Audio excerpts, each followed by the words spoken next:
It's the last professional MasterChef quarter-final.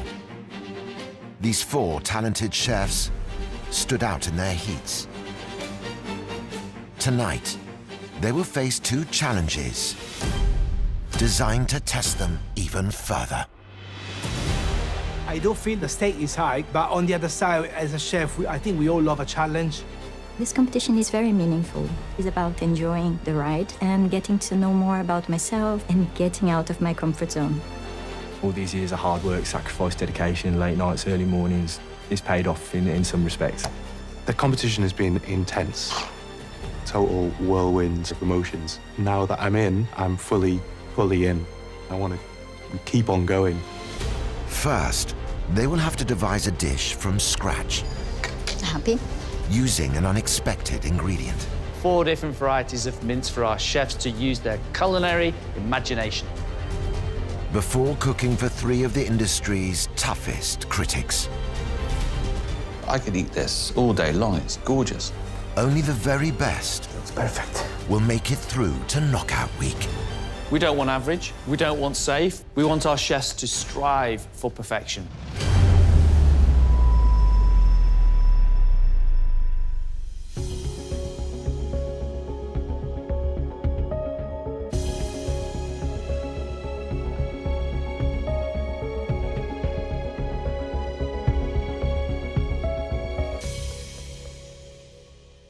Chefs, welcome back into the MasterChef kitchen and welcome to your quarter-final. You are about to face the infamous MasterChef invention test. We want you to really challenge your imagination when thinking on your feet. Underneath that box is the key ingredient that has to be at the forefront of your dish. Remove the box and reveal your ingredient.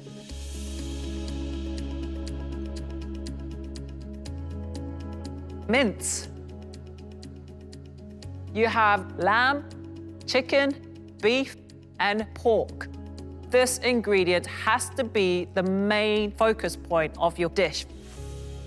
To help you create your dish, we are opening up the MasterChef larder.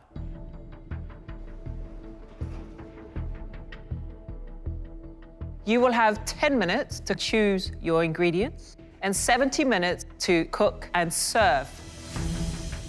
To create their mince dish, the chefs can choose from an array of ingredients, including citrus fruits, seasonal vegetables, prawns, cured meats, and a range of herbs and spices. 4 different varieties of mince for our chefs to use their culinary imagination. Shepherd's pie, cottage pie, lasagna, koftas, even a gourmet burger.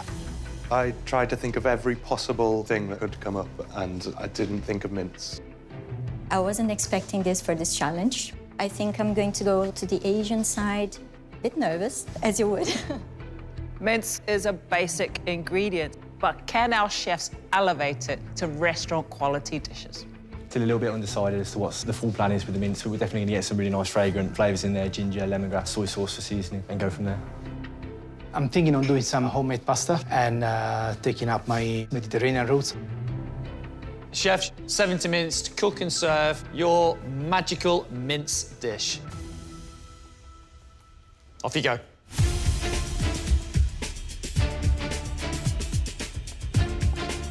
After studying drama at university, self-taught Gareth is now a private chef in Manchester, where he lives with his fiancée and 2 children. In his heat, Gareth wowed the judges, showing technique in the skills test. I think it was great. I think you did a great job, well done. And a great palate with his duck signature dish. It's delicious. Thank you. Now that I've got through that first round, I feel slightly calmer, but the pressure hasn't been lifted at all. It's still all to play for. Gareth, mince. How are you feeling? I've gone in the first direction that came to my mind. And what is that? I'm cooking for the kids every day at home, and meatball night is their favourite night. I'm doing a roasted tomato and pepper beef sauce using the beef mince, and then I'm going to make some pork and beef meatballs, serve that on a bed of polenta. I like it he's treating us like a couple of kids. Well. Meatball night for us too. What's going to make this dish really sing for us? I'm really trying to build flavours, and I'm going to try to make it look like a dish worthy of your standard rather than something I would serve at home to the kids. What did your kids say when they found out you were in the quarterfinal? There was a lot of screaming. They were over the moon. Was the screaming from the wife or the kids? There was a bit of both, though. It was hard to decipher. No, everyone was really happy, especially me. Gareth is serving us a family favourite, meatballs with a tomato sauce. OK. He wants to layer the flavours going into his cooking to elevate this to restaurant quality. I'm just rolling my meatballs now. I want to get those fried off, really nice caramelisation on the outside. For his meatballs, he's got pork and beef, seasoned with some garnishes of herbs, onions and shallots. We all love meatballs, but they've got to be elevated to new heights. I want to get my sauce on quickly so I can braise that down. Roasted tomato pepper sauce. He's got loads of peppers and tomatoes roasting away in the oven. Get a nice char on those, just try and intensify the flavours. Then he's going to be cooking a wet polenta for the base. Polenta can sometimes be quite bland, but it's what you add into it to make it exciting. I'm going to fold through lots of Parmesan at the end, again, packing flavour in there. Do you think there'll be just as much screaming when they find out you're cooking us their meatballs? Yeah, as long as it goes down well. Let's hope so. Chefs, you've had 15 minutes. Originally from Brazil, 41-year-old Caroline now lives in London, where she works as a private chef. She impressed the judges from the very start. Possibly one of the best skills tests I've watched a chef do. Thank you, chef. And kept the momentum going in the second round. Magnificent is a word I'd use. I feel good about the invention test. You need to try to think outside the box. I just plan to come up with something that I can, play with different techniques and present something nice and tasty at the end. I am using pork mince and the beef mince. Tell us, what are you doing with the mince? Prawn and pork dumplings in beef mince, infused consommé. OK, but you have a lot of other ingredients which I guess will be inside the broth. I'd like the garnishes around the dish, so when I pour the consommé, that they float around the broth. I have a client that I've been cooking Chinese New Year for the past 3 years, and I really enjoy making dumplings. I think the way to fold it and the richness of flavor is very interesting. And the previous place I worked, I really enjoyed layering consommé and infusing it. So hopefully I can get the flavors right and have a balanced and clear dish. As a private chef, you must have to think on your feet all of the time. Yes, you need to sometimes think outside the box or think how you're going to do things on the spot. Yeah, so it's a good challenge. Caroline has been inspired by dishes that she's made for Chinese New Year. Pork and prawn dumplings. When steamed, the dumpling wrapper needs to be lovely and firm. Making a consommé, which is basically taking the chicken stock as a base and the beef mince for the flavouring. I'll add a bit of egg whites to it, mix it well. That egg white, it rises to the surface and it just clarifies the stock itself. I'll infuse the consommé with lemongrass, ginger, a bit of turmeric to get those Asian influences in there. You don't want to see any bits in it. You've got to be able to see straight through it to the bottom of the bowl. There's a lot of skill to getting this right, but she's got this fabulous point of precision about every single thing she does. Well, looks like you've done that a few times before. Oh, yeah, a few times. You have half an hour left. 27-year-old Anthony lives in Worcestershire with his girlfriend and works as a sous chef at a 1 Michelin star restaurant. He had a rocky start to the competition. Just broken the egg yolk, chef. But he redeemed himself with his signature dish inspired by his Italian heritage. That's a really nice plate of food, Anthony. I do quite like to cook off the cuff a little bit. I'm a bit of a last-minute merchant, to be honest. So if I've got to freestyle something relatively quickly, that's something I should be relatively comfortable with. But obviously going into that kitchen, I have absolutely no idea what's coming. Anthony, when you lifted up that box, there was a look of fear on your face. I think that look of fear is just my new face being in this kitchen, chef. So I figured I'd put myself outside of my comfort zone and cook something that's relatively new. What is that? Doing a yuk sung with a pork mince. It's essentially just what you find on the Chinese takeaway menu. Is that the dish that you get the mince separate and then you get your lettuce leaves all crispy and you wrap it up and then you dip it in your little sauce? Yes, chef. In there will be some chilli, ginger, garlic and blanched cabbage leaf to be the base of the yuk sung. Alongside that is lemongrass and ginger sauce and some toasted sesame seeds. Oh, I like that. So hopefully you'll like this one, chef. And where have you had this dish? At home, in front of the sofa. Wouldn't you rather have it in front of the telly rather than in front of the sofa? Oh, did I say in front of the sofa? And I love watching the sofa on a Friday night. Sit on the telly, watch the sofa. That's my favourite, chef. Marcus and I will be on the sofa waiting for our order. If you need me, I'll be on the telly. Anthony is cooking yuk sung. Traditionally, in the Chinese restaurants, you've got lettuce leaves. Anthony's using a cabbage leaf stuffed with the pork mince. So he's got lots of great flavour going through that pork mince. He's got a stock in there, he's got herbs, he's got a few spices, good seasoning, and he's cooking it down to get maximum flavour. We've got coconut, ginger and lemongrass sauce. We also have soy emulsion and toasted sesame. I just hope he has the seasoning going through everything. We've seen some of our chefs elevate their favourite takeaway to restaurant dishes before. So I'm excited to see what Anthony is going to do with this. Let's do it.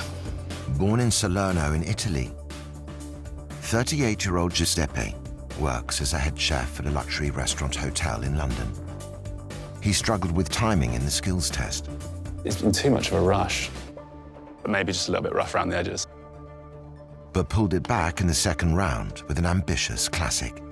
It looks amazing. It tastes fantastic. I do have the skills to make anything, but the most worrying thing is when you are there, when you got the judges in front of you, and when the timer starts to tick, your brain goes blank.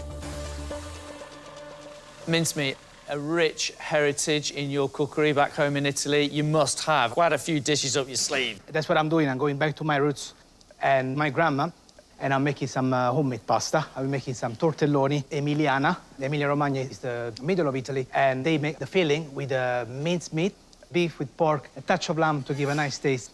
And just mix through it, add some ricotta, make it the right texture. What are you going to serve it with? I will serve it very classic way with the chicken consommé. So this has been inspired by your grandma. Is this something that she used to make for you? Yes, I used to make pasta with her, literally messing up with the dough. And now I'm here trying to make the best dough I ever did in my life. It comes from the heart, chef. Giuseppe is using all 4 mince types on this dish. Okay. He's making tortelloni. So little pasta parcels, which he's filling with 3 different types of mince. He's using beef, lamb, and pork. Come on. That's it.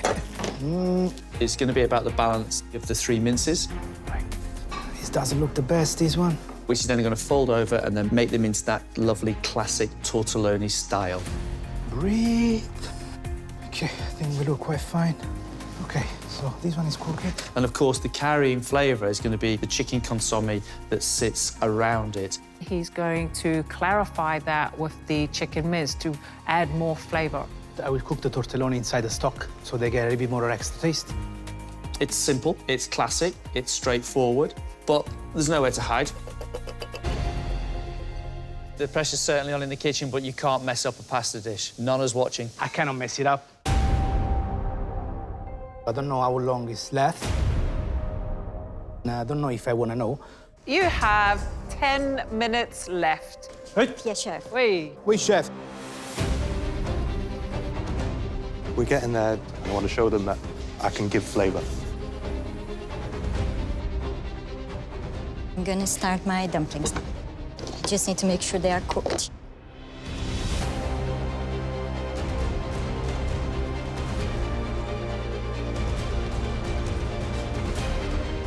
Okay, this should be all right. Chefs, you have 3 minutes. You need to start getting your food onto your plates. Oui, chef. Oui, chef. I'm aware this isn't going to be the prettiest dish.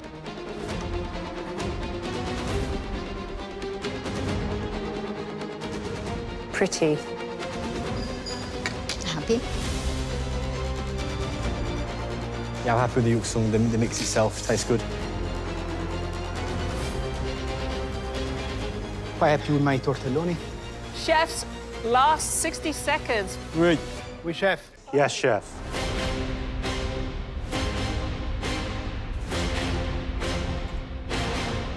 What can I say? I hope she will approve it, yeah. Right, chefs, stop cooking. Stand back from your benches.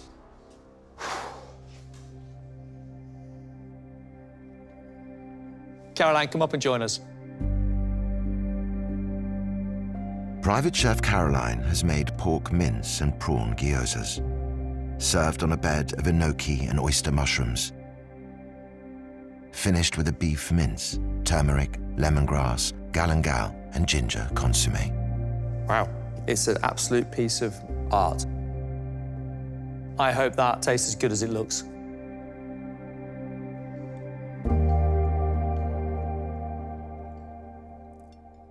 Your attention to detail on the wrapping of your dumplings, your delicate touch, and the way you finish them is outstanding. Your filling, the prawn, the pork, I love the little hint of chili, hint of lemongrass, flavours just all working together. And I've been in here 10 years now, and I've never seen a consommé that clear in this kitchen, ever. You've used the beef, and it's delicate and it's light, but I can still taste the flavours inside that lovely dumpling. Well done, you. Thank you. Caroline, your dish is beautifully finished when you pour the beef consommé over the top. Delicate, yet so strong in beef flavour.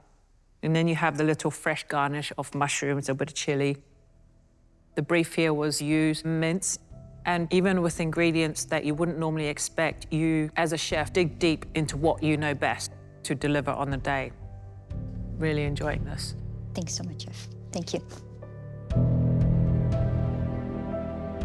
Well done. Well done. I wasn't really expecting this feedback. I am going to eat the rest of this. Don't mind if I do.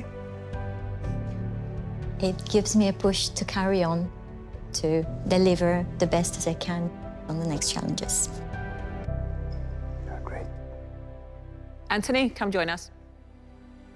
Sous chef Anthony has made a Chinese-style yak sang, pork mince flavoured with ginger, chili and garlic, wrapped in cabbage leaves, brushed with gochujang glaze, topped with soy-toasted sesame seeds, served with soy mayonnaise, and a coconut lemongrass and ginger sauce.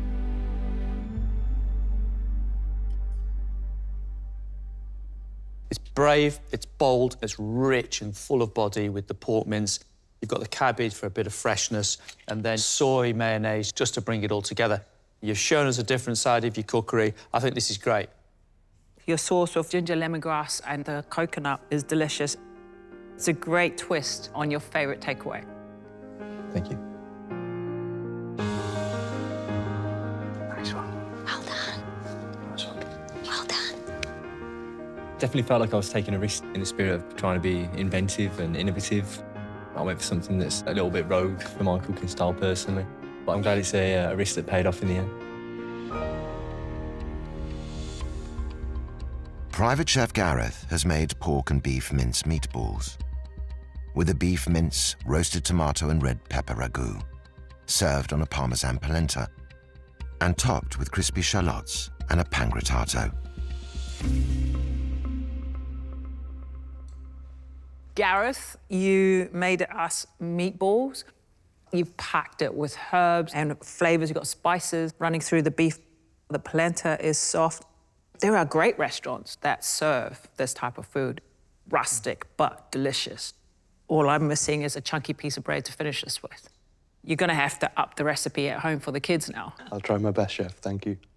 It's really hard to present a dish like this. And I think you've been very brave putting it in a bowl, because I think that's how it should be served. The beef and pork meatballs are fabulous. There's plenty of them in the plate. The sauce is big, bold, full of body. You've got a really good ragu flavour there. And I love the little crispy breadcrumbs on top. That's a delicious plate of food. Well done, you.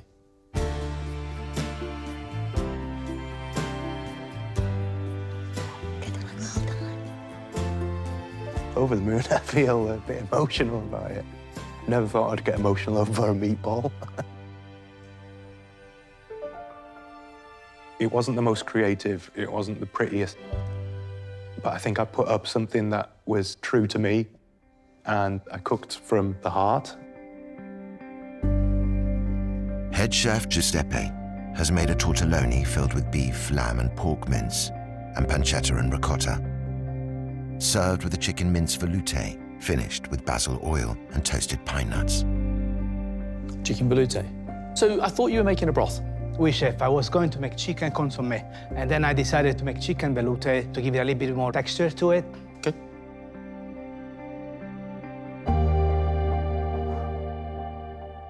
That's proper cooking. Great Italian cuisine right here, right now. The tortelloni is beautifully made, great thickness on the pasta, but the filling, you've got the lamb, you've got the pork, you've got the beef, all working together. And that little pancetta there, just to give it a little smoky finish. I'm so pleased you did a veloute, because this was crying out for that little thickening of the broth. Wow, it's delicious. Giuseppe, this veloute, it's got a rich body and flavours of the chicken. So in fact, you've used all 4 mince types. And then the pine nuts on top of it with a hint of lemon. Well done. He did say it was being cooked from the heart. Definitely. Exactly what I would expect from an Italian who's been trained by his nonna. Delightful, chef. I love the fact that I honored my grandma the best as I could. But I had to get it right. So proud of myself.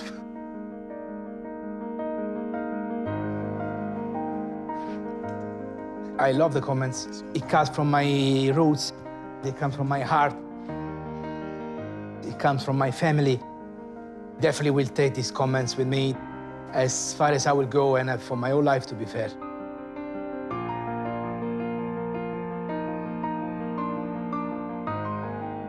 Fabulous 4. That was a strong round. 4 different types of mincemeat, elevated to new heights, to new levels. What a fabulous test that was. Ooh. I think everyone did really well. Well done. Boost of confidence for all of us. We know that the next round is a whole new level of fear and pressure. When the critics come to dine, which of these chefs can continue this journey and hold their nerves?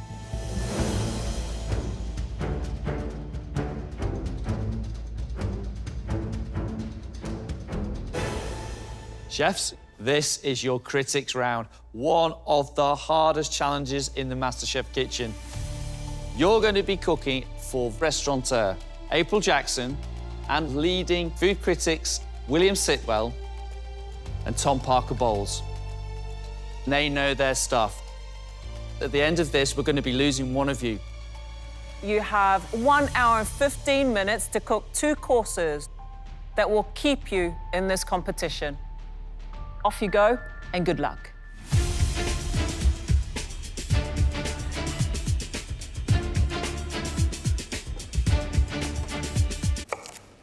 Fellow chefs in the kitchen today are absolutely phenomenal.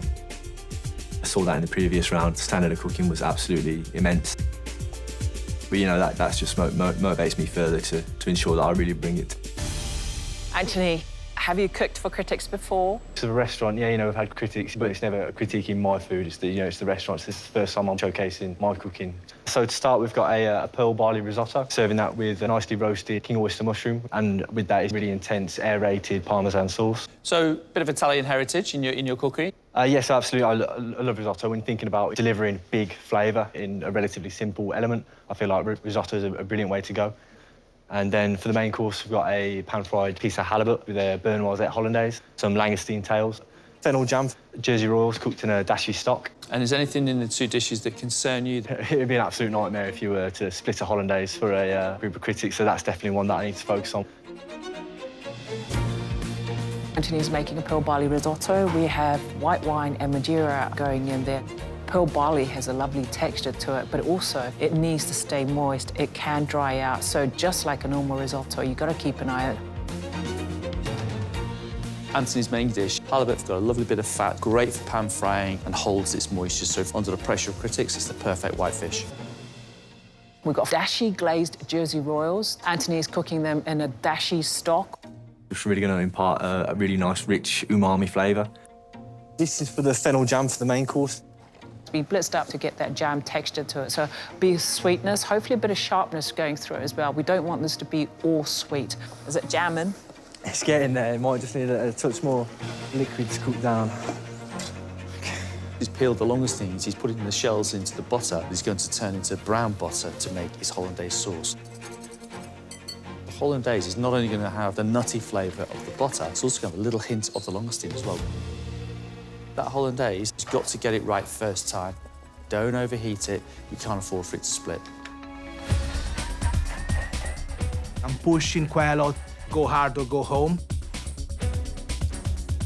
Hopefully I just go hard and I won't go home. Giuseppe, how are you feeling? It's an honor to cook for the critics and, of course, for you.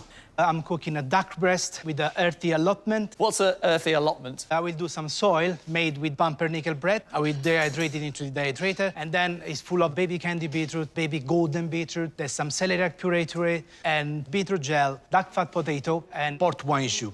My grandpa had this allotment down in Salerno, so I want to honor. I want to try to get the critics on a journey with me in Italy.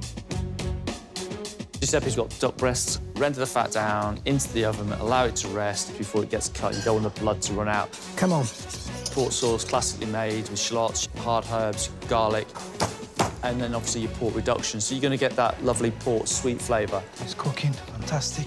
The duck fat potatoes, which have been pressed and cooked in like a terrine. On top. Okay. At the end of it, hopefully he'll crisp it up in the pan.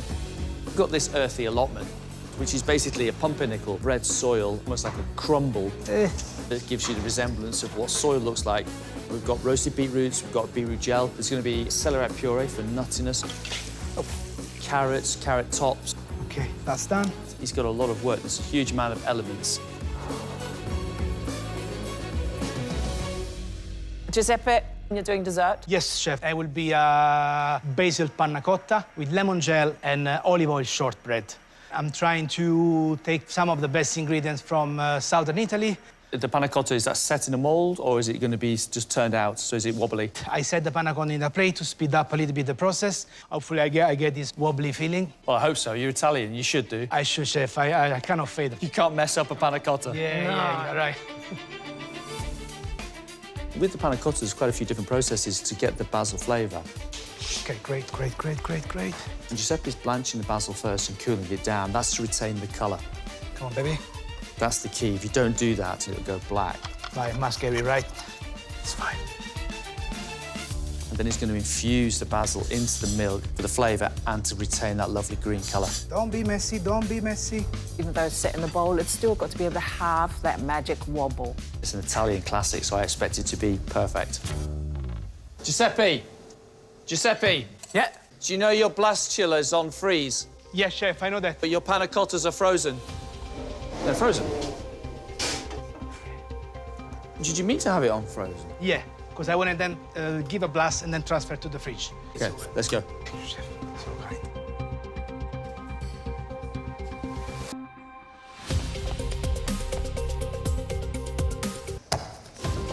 Working as a private chef and cooking for critics is not something that happens often. I'm feeling excited, but you always get the butterflies before a challenge. Caroline, how are you? It's a lot of pressure today. Tell us, what are you cooking for our critics? My starter is scallops, pan-fried, but they are going to be plated inside the shell on a bed of spinach, pickled celery, and Granny Smith apples, and dulse beurre blanc. And for your second course? I'm doing guinea fowl, which I'm cooking sous vide, and I'm doing a sauce with the carcasses and legs, some Madeira and chicken stock, and that goes with pea and wild garlic puree, asparagus, and hen of the wood mushrooms. Caroline, who are you sharing the success with at home? My husband is my biggest supporter. He's also a chef. Do you work together or separate? Yes, you do. Yes. Oh, that's wonderful. Kept that a secret. Yes. Mostly we do private dinners together. Who's the better chef? No, there's no better, Come I think. on. We're both very good chefs. Scallop, you've got to be removed out of the shell properly. The skirt's taken off, they've got to be washed. Pan fried, you've got to get your timings just right. Too long in the pan and they just go to rubber. Okay. Got a little bit of celery, which is pickling, and we've also got a little bit of Granny Smith apple in there too. So far, so good. Dulse beurre blanc. Beurre blanc is a butter sauce, and dulse is a type of seaweed. will bring the saltiness, umami flavours that she wants into her dish. Never too much time. Caroline's guinea fowl dish, she's taken the breast and she's put those into a sous vide bag and she's cooking those in the water bath. She's using all the trimmings, the legs and the thighs to make her sauce. It's not a lot of time. It will be tight. Madeira is a sweet alcohol, but it works very well with guinea fowl when used in the right balance. She's using the fat that's come off the guinea fowl to then enrich her sauce instead of butter. I want my sauce to be very rich. I think the combinations here we've had many times. Caroline's going to have to really focus on the precision if she's going to impress our critics. Hopefully, it keeps on going well. No unplanned situations. I've never knowingly cooked for critics before. I've had, you know, reviews and things in the past. But this would be a first for me. I need to get everything done perfectly, on time, follow the schedule, bring the A game. I can't mess up. Gareth, how are you? I'm trying to go as fast as I can, not try and lose my head. What are you cooking? Main course is memory that I have of family holiday. We all piled in the car, we drove down visiting seaside towns, and it was my first time I remember just being in awe of the restaurants. My first course is pan-fried halibut with saffron potatoes, courgettes, and a vermouth cream sauce. And then on the side, I'm serving some nori beer-battered mussels and scraps with vinegar powder. Gareth is starting with a halibut dish, which reminds him of holidays with the family. Gareth's going to make a vermouth sauce. So you're going to have a sort of slightly meaty, fishy flavour. The key is getting the right volume of chicken stock and of mussel stock as well. Pan on. Got some mussels which he's going to cook, making sure they're clean, the beards are removed. He's going to deep fry those. We've got some nori, so you're going to have the seaweed flavour running through the beer batter. Gives it a little extra depth, umami hit. With little pots of vinegar powder that you sprinkle into the bag and shake it up yourself. And the most important thing is making sure that they stay crispy when they go inside the bag. You don't want the steam of the mussel to soften up the batter.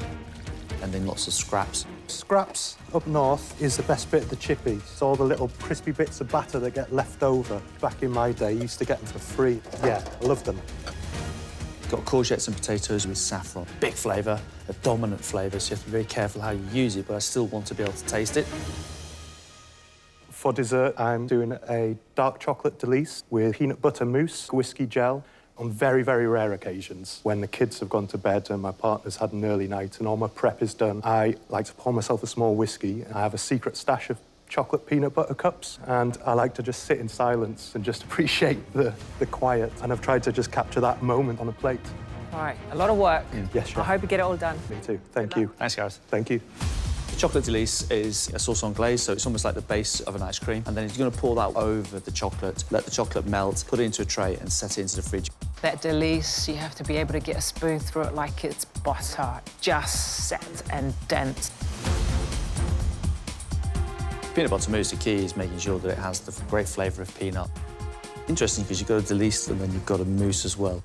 Two soft textures here working together, but the bitter chocolate flavour, their contrasting flavours should work together.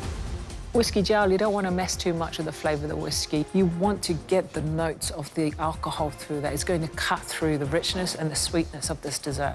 If you're going to say you're putting whiskey on a dessert, it should, pack a bit of a punch.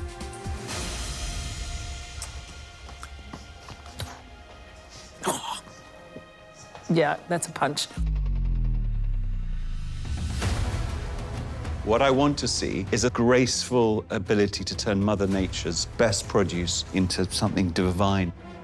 I'm hoping to get delicious food that inspires me, that teaches me something, and I walk away thinking about that meal for days, maybe months and years to come.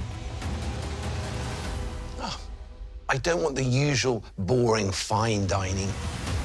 Smears and strange-shaped plates and mucking around with ingredients. I want things that taste wonderful, that reflect the personality of the chef, and dishes that I will remember. Cheers, all. Cheers. Cheers. You have 15 minutes. Hey, Chef. Anthony's first course is roasted king oyster mushroom with pearl barley risotto and a parmesan foam. This is very simple. Everything has to be absolutely spot on. Are you happy? I'm happy with the flavours. Seem to be in control. I seem to be, chef, yeah. Appearances can be deceiving, though. And then you've got this sort of floaty, cloudy Parmesan foam. So you should get a nice hit of Parmesan with every bite, really. Whenever I see a foam, I get a little bit nervous because a lot of times it doesn't deliver. Sometimes if you take a fabulous ingredient and foam the hell out of it, all you've got left is a cloudy foam and a hint of what was Parmesan. So time's up, off you go. Appreciate it, thank you. Hiya. Good afternoon. Thank you very much. So today I have a pearl barley risotto, an aerated Parmesan sauce, and a roasted king oyster mushroom. Thank you. Thank you. Cheers. This sounded very boring on paper, but you know what? I think this is fantastic. Really good texture of the barley risotto. The mushroom gives that meatiness like some form of protein. It's cooked well, there's balance, there's flavour, there's depth. I think it's a really good starter. You get that strong Parmesan. It adds to the flavour of the dish, and it works really well here. There's a little bit of citrus running through that risotto that is necessary to just brighten up the plate. You get this meaty richness that comes from seasoning and also the Parmesan. I love the saltiness that goes through it. This is a very, very good start. I could eat this all day long. It's gorgeous. For me, it's the pearl barley risotto that's a star. Rich in the reduction of Madeira, white wine. To serve a dish like this, it's brave. You can't make a risotto look fancy. It just is what it is. It's so nice to see an unfussy risotto dish. Oh, my God, is this my section? It's a mess. That's what we were thinking. Yeah. Bloody hell, it works like this. What a scruff. So, Anthony, you got 15 minutes. Yeah, we're looking in a good spot for the main course, hopefully. Keep it going. Cheers, chef. Anthony's main course is pan-fried halibut, langoustine tails, fennel jam, dashi glazed Jersey Royals, tender stem broccoli, and a brown butter hollandaise. But you cannot overcook fish. It ruins a dish. Same with langoustine. Turning it into sort of chewy cotton wool will ruin it. I love Jersey Royals, and to glaze them with dashi, to give them that sort of extra bit of sort of umami, I think is quite exciting. You've still got 7 minutes left. How are we doing? Yeah, looking good, thank you, chef. So you're going to be on time, yeah? Yes, chef. That brown butter hollandaise, I mean, I love brown butter. I love the nuttiness. You enjoying this, Anthony? Do you know what? It might not look like it, chef, but I am. You're almost there. Almost there. So close now. We all know that there is no room for a split sauce at this stage of the competition. I don't want to trip at the final hurdle now, chef. Well done. Cheers, Well chef. done. The main course is a pan-fried fillet halibut, Jersey Royals cooked in a dashi emulsion, langoustine tails, a fennel jam, a piece of tender stem finished with some lime and chilli, and then a langoustine beurre noisette hollandaise. Thank you. Thank you. Cheers. Thank you so much. I think Anthony's fish cookery is really, really good. The langoustine is just beautifully tender. But the star is actually that brown butter hollandaise. It has all of those nutty notes that we want. It has not split. It is beautifully silky and it has great body. The potatoes, they get that real umami taste. A very professional plate of food. I really liked it. You got this really clever acidic sweet jam, which just elevates it a bit. And I love the broccoli. I would travel a long way to eat food cooked by someone like that. It looks fantastic and it tastes delicious. This is a real understanding of the ingredients he's put on this plate. I think 2 delicious plates of food from Anthony. That was so intense. Coming into this one, it was a big challenge, big day, big push. I feel like I've done everything I can. I've given it absolutely everything. Giuseppe, you've got 15 minutes for your first course. Are those ducks going to be ready, more importantly? Oui, chef. Giuseppe's first course is a roasted duck breast with an earthy allotment, duck fat potatoes, and a port jus. I love duck breast. I want to see a crispy skin, beautifully pink, certainly not grey and dry. Try to dry it speedy by covering the J-cloth. Hopefully she's not sleeping, and hopefully she's cooked right. Layers of J-cloths to try and soak up the juices is not what you want to do, because you'll also keep the heat and it'll keep that duck cooking. Okay, this needs to go to fry. Okay, just stay there. Just give me a big bowl of duck fat potatoes with some sauce and the duck, then I'll be happy. This looks perfect.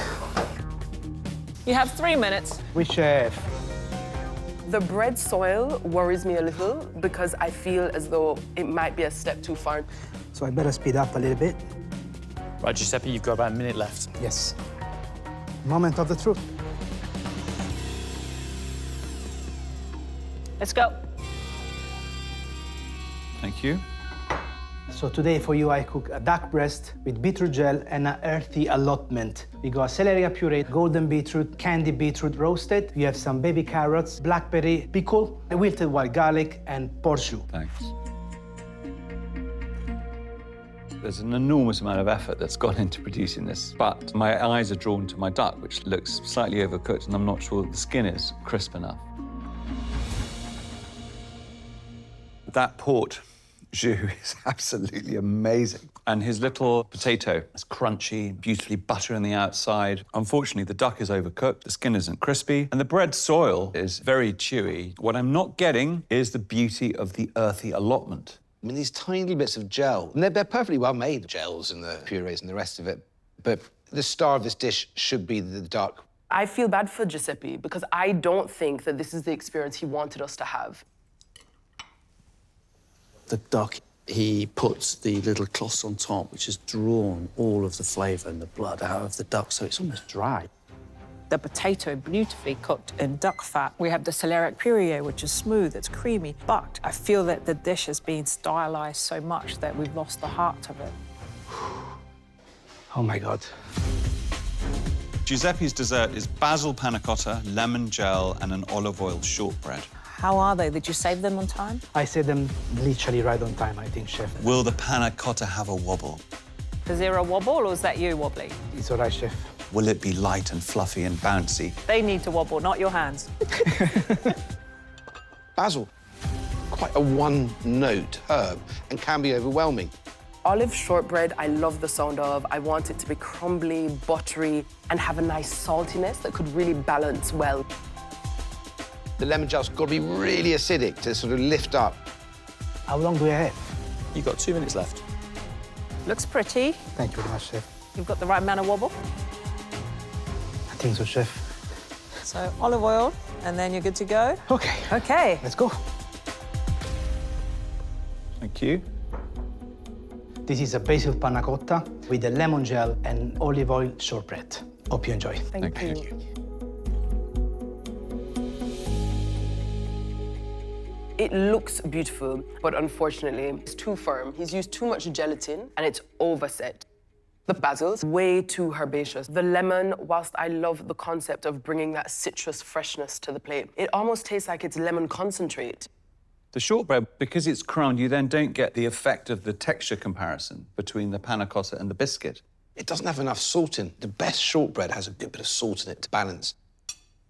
The fact that he almost froze the panna cotta, he's actually got away with that. Love the infusion of the basil, I think it's great flavour. The olive oil shortbread, you don't get olive oil flavour from it, you just get the shortbread texture. But I do like the little drizzle of olive oil onto the dish. I think you could have done a little bit more of that. I quite like the sharpness of that lemon gel that cuts through. He could be a bit more generous with the crumb.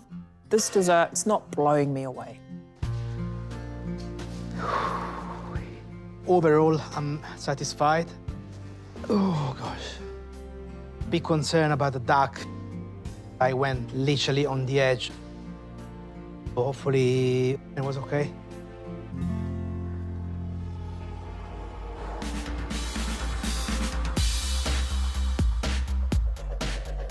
Caroline's starter is scallop with wilted spinach, pickled celery, Granny Smith, and a dulce beurre blanc. How long do I have now? It's about 4 or 5 minutes left, I think. Wait. You're shaking, your voice is shaking, your hands are shaking. I know. You're going to start me shaking soon. No. I love a scallop, but it's so important you don't overcook it. How are we doing? I'd like them to have a bit more color on the bottom, but I think by the time they reach the table, they'll be just cooked. I like the idea of the apple bringing in some acidity and sweetness. Time just goes very fast. So you've got your dulce beurre blanc, forage, nice bit of seaweed. Caroline has to really make this something special. You know, it's good, it's classical cooking, it has everything in place. There's got to be something else. Right, let's go. Good luck. Thanks, chef. So today I have hand-dived scallops on a bed of spinach, pickled celery, and Granny Smith apples, and a dulse beurre blanc with a tiny hint of vanilla. Thank you. Thank you so much. This looks like a beautiful dish. That scallop looks absolutely magnificent. Caroline, she can cook a scallop beautifully. You've got the seared, caramelised edges, and inside it's just the right side of cooked. It is beautiful in the middle, and it's just melt in the mouth, which is exactly what we want from a scallop. I'm not getting enough excitement from the accompaniments. The Granny Smith is chopped up in such a small amount. I'm not getting the acidity from it. The pickled celery would be amazing. You need vinegar, you need balance in a dish like this. I love the beurre blanc. I think that the dulse adds a slight salinity that is great because I think that the dish overall needs a little bit more seasoning. I love the presentation of it. It's very precise. The flavours are precise. The seasoning there is precise. We have the rich butter sauce, the saltiness from the dulse running through it, and then the hits of the sweet apple, sharp pickled celery. It's a joyful plate of food. Caroline's main is a guinea fowl, pea and wild garlic puree, asparagus, hen of the woods mushrooms, puffed spelt, and a Madeira jus. It's good. I want that guinea fowl absolutely perfect. Oh, it's so intense. Happy with the cooking? Yes, I'm happy with the cooking. Lovely colour. Look how organised you are. How long do I have, please? Caroline, you've got a couple of minutes left. The puff spelt is obviously going to give us a bit of texture, I hope. Yeah, just finishing off now. Her sauce has to deliver in boldness because the rest of her ingredients are quite subtle. I'm interested by the Madeira jus. If that's going to be over the top, if it's going to be too overwhelming. Right, off you go and good luck. Thank you. I have cooked guinea fowl, pea and wild garlic puree, English asparagus, and hen of the wood mushrooms. The sauce has been enriched with the sage beurre noisette. Thank you. Enjoy. I think it's really pretty. Guinea fowl, you get that wonderful succulence. She's browned the skin, and everything all brought together by this magnificent jus. It's simple, it's pure, it's seasonal. It's just really elegant cooking. Everything's cooked to perfection. The guinea fowl is absolutely on. The puff rice gives it that little bit of crunch that you need. In the hen of the woods, there's a bit of crunch there, but she also shows this acute talent for sauce. And actually, this is ballsy, bombastic and loud. Those asparagus spears are just beautiful. They have a bite to them, still have texture.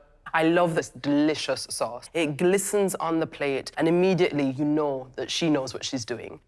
Love the presentation, loving the flavours. She's got the guinea fowl just right. She's managed to keep it moist, and the sauce has got really good flavour. It's clean, and it's got a good body, it's got a good balance. Asparagus, nicely cooked. The hen of the woods is nicely cooked. It's a solid plate of food that shows great execution. Out of all of the challenges so far, I think for me it was the hardest. I have done my best. Now I can only hope it tasted well all together. So I just need to wait now to hear. Gareth's starter is halibut, saffron potatoes and courgettes with capers and a vermouth cream sauce. Halibut's an expensive fish. You don't want to muck it up, and you've got to get it exactly right. You overcook halibut, it's a deeply disappointing thing to do. I love the fact that he has this bag of nori, beer-battered mussels. Vinegar powder, it's a nice little addition to the plate, if executed correctly. Shaky hands. Yes, chef. Is that us or the critics making that happen? I think it's a good combination of everything. There's a real room for flavour in that vermouth cream sauce. I want to taste the vermouth. I don't want it to be sort of cream sauce with a little drop. I want to know what I'm eating. You've got to admire Gareth's ambition. He is trying to cook 2 courses that, in a great restaurant, involve an entire brigade. Finishing touches, and then we're ready to go. Are you ready? I'm ready. Let's do it then. So you have pan-fried halibut with saffron potatoes and courgette, vermouth cream sauce, and in the bag you've got some nori and beer batter mussels, scraps, and vinegar powder. Yeah, Thank you. Thank you. Gareth has plated up something that is just super inviting with a little bit of fun with these beer battered mussels on the side. I cannot wait to get stuck in. One of the things you hope for is to come into this room and have something new. And that's what you get with these beer-battered mussels, which are just such fun and add this lovely texture. When you talk about nostalgia, that malt vinegar on the bits, and for me, the mussels are great, but the scraps at the bottom, it's absolutely knockout. The fish is delicious. It is absolutely perfect and just flakes away. The way he has treated those potatoes and courgettes, it's delivered in colour, it's delivered in texture, and it provides a great base for this beautiful piece of fish. Just perfect. What really takes this to a new level is this vermouth sauce. Slightly bitter, but then it's got a creaminess to it. It's a hell of a base, and it just unites everything. Gareth promised quite a lot on the menu. He really delivered. I think it's terrific. The sauce has got quite a big, bold flavour. The potatoes and the courgettes are beautifully cooked. Overall, it's an enjoyable plate of food. The mussels are well cooked. The scraps bit, those are nice and crispy. Texture crunching through this dish. What have you got left to do? I still need to cut the delice. 15 minutes. Yes, chef. Gareth's dessert is a chocolate delice, peanut mousse, whiskey gel, yogurt, peanut brittle, and raspberries. Working with chocolate can be a challenge for any chef. We want something that's beautifully set. I like the contrast of the delice and the mousse, so two different forms of texture. I hope that tastes as good as it looks, Gareth. So do I, chef. I love bringing alcohol into dessert. As long as we taste the whiskey, I don't want it just to be there to be, like, decorative. Right, Gareth, you've got a couple of minutes left. Quite a lot to get on still. I need to... OK, let's get a move on then. Motor, yeah. The brittle, that gives it crunch, the raspberries gives it acidity. I hope it tastes as good as it sounds. For dessert, you have dark chocolate delice with peanut butter mousse, a whiskey gel, yogurt, raspberries, and sorrel with a peanut brittle over the top. Enjoy. Thank you.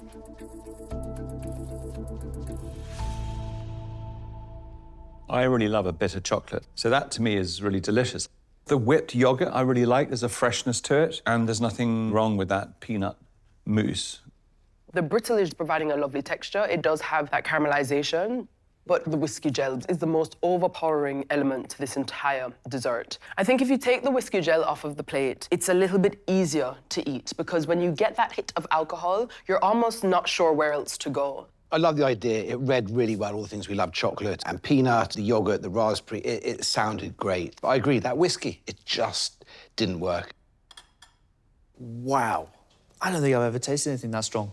You've got the peanut cream, which is delicious. You've got the delice, which has also got a lovely bitter note with the chocolate, not too sweet. Gareth wants to make sure he could taste the whiskey. It is there, but my goodness, it's got a punch. I think it went OK. It wasn't a disaster. I hadn't run out of time. I hadn't got elements not on the plate. I really put everything into it and pushed as hard as I could. I don't think I could have done much more. That was it, our last quarter-final. 4 very strong chefs. Wasn't without error here and there, but that's expected under the pressure. Sadly, we have to lose one today.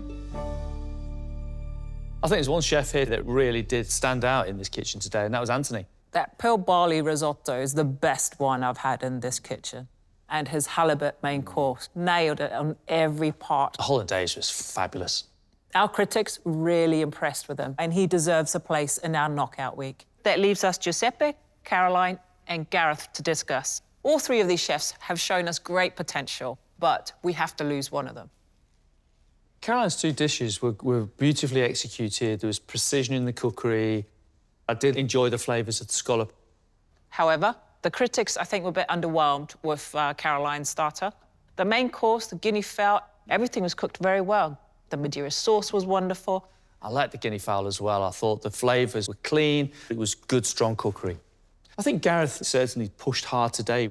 I thoroughly enjoyed the main course. I thought the halibut was cooked wonderfully with the unforgettable mussel scraps on the side. But that dessert with the whiskey gel, shoe strong. The delice was beautifully made. It was soft, it was bitter in its flavour, not too sweet. Then when you got to that gel, I was not expecting that, but everything around it was done really well. Giuseppe was very busy today. He had a lot to do. When it comes to the duck cookery, he put it in a cloth to dry the duck out, which drew all of the flavour out of it. So much work went into this. The garnish inspired by an allotment. However, just not enough on the plate. And then the panna cotta. We got the lemon, we got the basil, olive oil wasn't really there, and texturally not enough for that crumb. It was a lot of pressure today. I really want to go through this challenge and be knockout week. If I was to go home, I would feel very sad. I still have a lot to show, a lot to contribute. I'd be devastated to leave the competition. But the dishes that I've put up so far, I'm proud of. I'm proud of getting this far in the competition and feel like I've grown massively as a chef.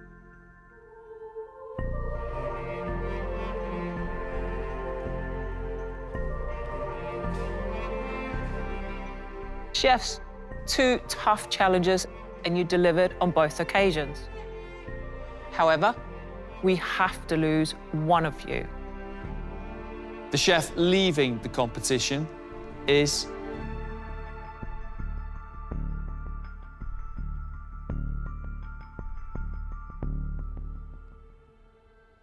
Giuseppe.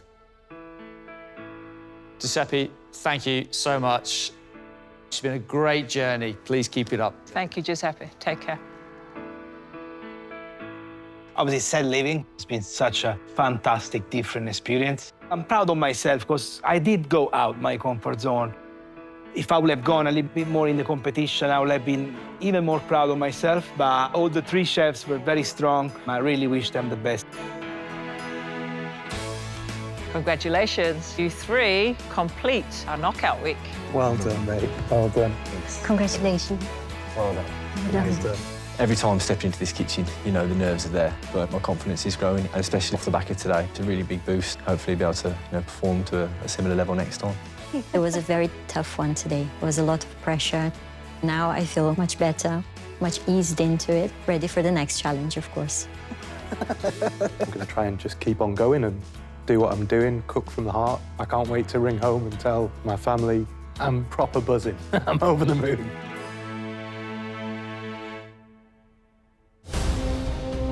Next time, it's knockout week, and the 13 best chefs from the heats return Oh, dear. to cook off against each other for the first time. My hands are shaking. As the battle to be crowned champion continues. You're cutting it fine. It is delicious. I think it's beautifully cooked. I mean, it's unfortunate mine is pretty raw.